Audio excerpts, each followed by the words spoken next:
Morgöth Tales is the uh, not necessarily the latest VOIVOD album, but it is the latest 40th anniversary celebration sort of addendum that's going to kind of landing alongside their 40th anniversary tour. This is a Quebec-based band who are basically legends in terms of um, broadening the horizons of speed metal early on, adding some important contributions to metal punk, um, uh, influencing legions of progressive metal bands. You name it, they've done it basically in terms of both Canadian metal and uh,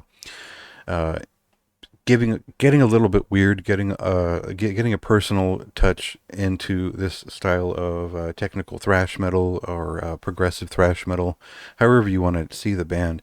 Their work has been it's gone as far out there as industrial groove metal. It's gone into some kind of alternative rock directions in the 90s. There was a real disconnect at some point, but uh, basically, the reason to talk about this record today is just for the sake of talking about VOIVOD and why they're interesting, what's cool about them, and what exactly this album is re-recordings of songs that they just have handpicked from several past records, not all records, but most of their past discography, between 1984 and 2000, yeah, about 2003.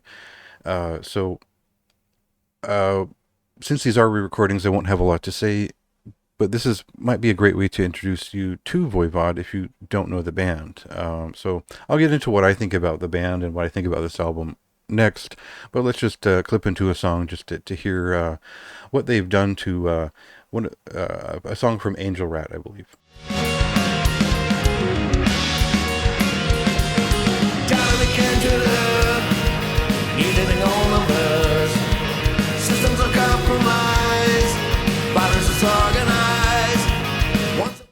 So my introduction to Voivod was probably in the late 90s, and I was listening to Dimension Hatros, and that probably led back to Killing Technology being my favorite to start, and then their full discography is pretty interesting to me outside of one album in the 90s. So uh, if I had to pick a favorite today, Dimension Hatros is really an all-time great heavy metal record for me. I'm a huge fan of technical thrash metal, and I think that was their sort of most important contribution to that.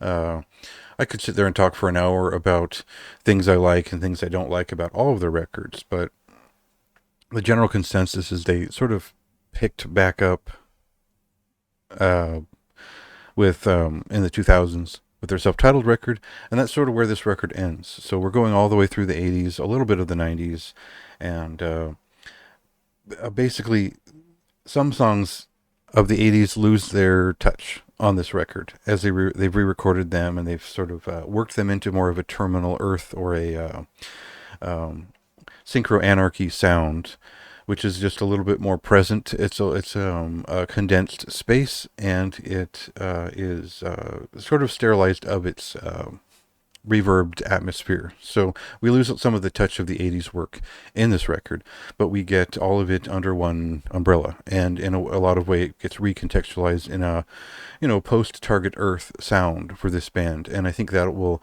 get a lot of fans who kind of came on board with their newer records to listen to some of their old records. And that's sort of like the basic bonus of cutting through this record. Also, re-recording any part of the self-titled Voivod album is really appreciated because it was a little bit rough in its recording. So, otherwise, I don't think it makes a lot of sense to really dig through this too much because you either know this band or you don't at this point. And what I would say is I'm just a huge fan, so that's why the rating is very high for this record. I don't think this has like a long lasting value to it. Of course, the recordings are solid. It's all in the quality. I think this is probably recorded in the same sessions as Synchro Anarchy, and they just held out with it. But there's nothing to complain about in that regard, right? So high marks across the board. I just don't think it'll last on your shelf very long because you probably have all these records already. Or if this inspires you to get all those, maybe that's very valuable. But you're better off having those 80s records, even if they're the remasters. You're better off with the originals because they have a lot more uh, unique atmosphere, and that's worth it to know all those records. So, not very deep thoughts on my part. You gotta love this band, and you probably should listen to this record at least once to hear their nowadays takes on old classics.